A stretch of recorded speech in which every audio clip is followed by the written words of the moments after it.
नमस्कार, स्वागत है आपका इंडिया न्यूज 28 में। आइए बात करते हैं इस वक्त की बड़ी खबर की। साहिबगंज प्रखंड कार्यालय में भाजपा का 1 दिवसीय धरना, हेमंत सरकार पर साधा निशाना। साहिबगंज भारतीय जनता पार्टी द्वारा बुधवार को साहिबगंज प्रखंड कार्यालय परिसर में किसानों के समर्थन में 1 दिवसीय धरना प्रदर्शन आयोजित किया गया। धरना कार्यक्रम में भाजपा नेताओं ने राज्य की हेमंत सरकार पर जमकर निशाना साधते हुए उसे किसान विरोधी सरकार बताया। धरना को संबोधित करते हुए राजमहल के पूर्व विधायक अनंत ओझा ने कहा कि झारखंड में हेमंत सोरेन की सरकार बनने के बाद से किसान लगातार परेशान हैं। उन्होंने कहा कि भाजपा शासनकाल में मुख्यमंत्री किसान आशीर्वाद योजना के माध्यम से किसानों को लाभ दिया गया, खेतों तक बिजली पहुंचाने का कार्य किया गया तथा जमीन की रजिस्ट्री की प्रक्रिया सुचारू रूप से चल रही थी, लेकिन वर्तमान सरकार ने इन कार्यों को बंद कर दिया है। उन्होंने आरोप लगाया कि सरकार की नीतियों के कारण किसान आर्थिक संकट का सामना कर रहे हैं, जबकि सरकार चैन की नींद सो रही है। भाजपा किसानों की आवाज को लगातार बुलंद करती रहेगी और सरकार को जगाने का काम करेगी। धरना प्रदर्शन में भाजपा के नेता, पदाधिकारी, कार्यकर्ता एवं समर्थक मौजूद रहे। आइए जानते हैं पूर्व विधायक अनंत ओझा क्या कहते हैं। संथाल परगना ब्यूरो मनीष कुमार शर्मा की रिपोर्ट। सदर प्रखंड में भारतीय जनता पार्टी के हमारे प्रदेश अध्यक्ष श्री आदित्य साहू जी के आह्वान पर भारतीय जनता पार्टी के कार्यकर्ता राज्य के सभी प्रखंड कार्यालयों में धरना प्रदर्शन के रूप में सांकेतिक रूप से किसानों की समस्या को लेकर के आवाज उठा रहे हैं। आज देख रहे होंगे कि जब से हेमंत सोरेन जी की सरकार आई, पूर्व में भारतीय जनता पार्टी की जब सरकार थी, रघुबर दास जी के नेतृत्व की सरकार थी, उस सरकार में किसानों के लिए जितनी भी योजनाएं चालू की गई थी, आज वो योजनाएं इस सरकार ने बंद कर दी गई है। हम देख सकते हैं कि प्रत्येक किसान भाइयों को प्रति एकड़ 5,000 से 25,000 देने की योजना, मुख्यमंत्री कृषि आशीर्वाद योजना, जो हर एक किसान बिचौलियों से मुक्ति पा करके अपने खेत के अंदर उसको सरकार के द्वारा, रघुबर दास के सरकार के द्वारा 5,000 से 25,000 मिलता था, आज वो बंद हो गया। उसी तरह से तिलका माझी कृषि पंप योजना, जिसके माध्यम से जिन किसान भाइयों के खेतों तक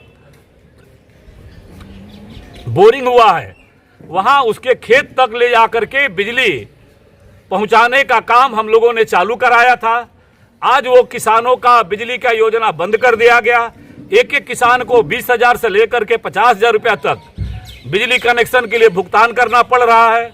वहीं दूसरी ओर देख सकते हैं कि साहेबगंज सदर प्रखंड में जब से हेमंत सोरेन की सरकार आई, सरकार गठन के कुछ ही दिनों के बाद यहां जमीन का रजिस्ट्री बंद कर दिया गया है और उस रजिस्ट्री के नाम पर उसका मोटेशन बंद हो गया है। रसीद लगान जो कटता था, वो लगान बंद कर दिया गया है और उसका परिणाम यह है कि पिछले दरवाजे से लोगों को, किसानों को अनेक पैसे का भुगतान करके और एक तरह से क्राइसिस पैदा करके किसानों को हर्जाना भुगतना पड़ रहा है। जमीन का रजिस्ट्रीकरण बंद है। किसानों को जो फसल का क्षतिपूर्ति हुआ है, वो क्षतिपूर्ति किसानों का बंद पड़ा हुआ है। इसी प्रकार से जो आज किसान भाइयों का राज्य के कई जिलों में जो ओलावृष्टि हुआ है, जो अतिवृष्टि हुआ है, उसके कारण से जो क्षतिपूर्ति हुआ है उसको सरकार देने में आनाकानी कर रही है। खाद बीज का आलम यह है कि एक तरफ प्रधानमंत्री नरेंद्र भाई मोदी जी की सरकार ने किसानों के हित के लिए उन्होंने अनेक प्रकार की योजनाओं का सूत्रण किया है। प्रखंड कार्यालय में उसका कह सकते हैं कि उसका परीक्षण के नाम पर उन योजनाओं से लंबित किया जा रहा है। उसी प्रकार से प्रधानमंत्री कृषि बीमा योजना, उसको योजनाबद्ध तरीके से लंबित किया गया है। ऐसी ढेर सारी योजनाएं आप देख सकते हैं। कारगिल दियारा में कटाव लगा हुआ है, गोपालपुर दियारा में कटाव लगा हुआ है।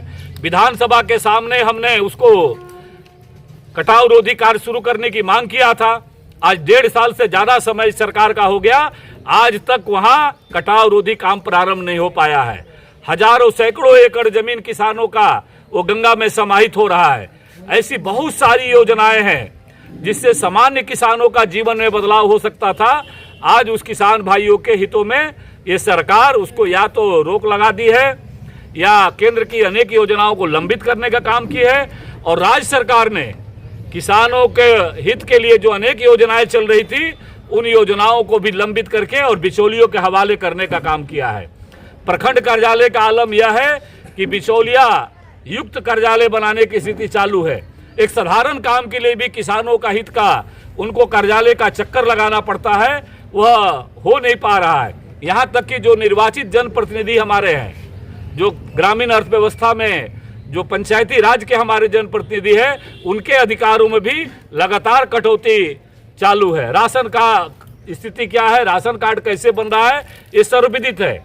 इसलिए भारतीय जनता पार्टी ने आज प्रतीकात्मक तौर पर इस उमस भरी गर्मी में हमारे मंडल अध्यक्ष श्री अनुराग राहुल के नेतृत्व में हम सब लोग धरना पर आज बैठे हैं, और इसके माध्यम से महामहिम राज्यपाल के पास गुहार लगा रहे हैं कि जो किसानों की समस्याएं हैं, ये सरकार हेमंत सोरेन जी की सरकार किसान विरोधी सरकार है। आज जो स्थिति आलम यह है कि हाँ, अनेक योजनाएं जिससे सामान्य नागरिक जीवन में बदलाव हो सकता है, उन योजनाओं का हाल आप देख सकते हैं किस प्रकार का है, इनमें डुबाने का काम किया है। आज 6 साल से ज्यादा समय हो गया इस सरकार का। इस सरकार का आपने देखा होगा कि किस प्रकार सरकार ने मदन शाही के पास क्या हुआ है, कैसे फिर लूट का छूट देने का एक नया गोरख धंधा प्रारंभ हुआ है। जब सड़कों का उस सड़क को चलने के लायक निमित्त हो गया, राज्य में हेमंत सोरेन जी की सरकार है, NHAI ने PWD को स्थानांतरित कर दिया है। आदरणीय नितिन गडकरी जी ने 45 करोड़ दे करके तत्काल सड़क को चलने की स्थिति में बनाने का काम किया है। लेकिन आज उस स्थिति यह है कि सड़क में कि गड्ढा है कि गड्ढे में सड़क है, और फिर उसको पता चला है मुझे अखबारों के माध्यम से कि एक नया योजना 9 करोड़ के लागत से एक नया टेंडर करने का खेल चालू हुआ है। और यह खेल किस प्रकार का खेल चल रहा है, ये अपने आप में भविष्य में जांच का विषय बनेगा कि किस प्रकार का खेल चला है। आज 6 साल हो गया मदन शाही के लोगों को नरकपूर्ण जीवन बनाने का। राजमहल से आने वाला जो लोग है, सकरी गली से आने वाला जो लोग है, उनका जीवन नरक बनाने का काम किया है।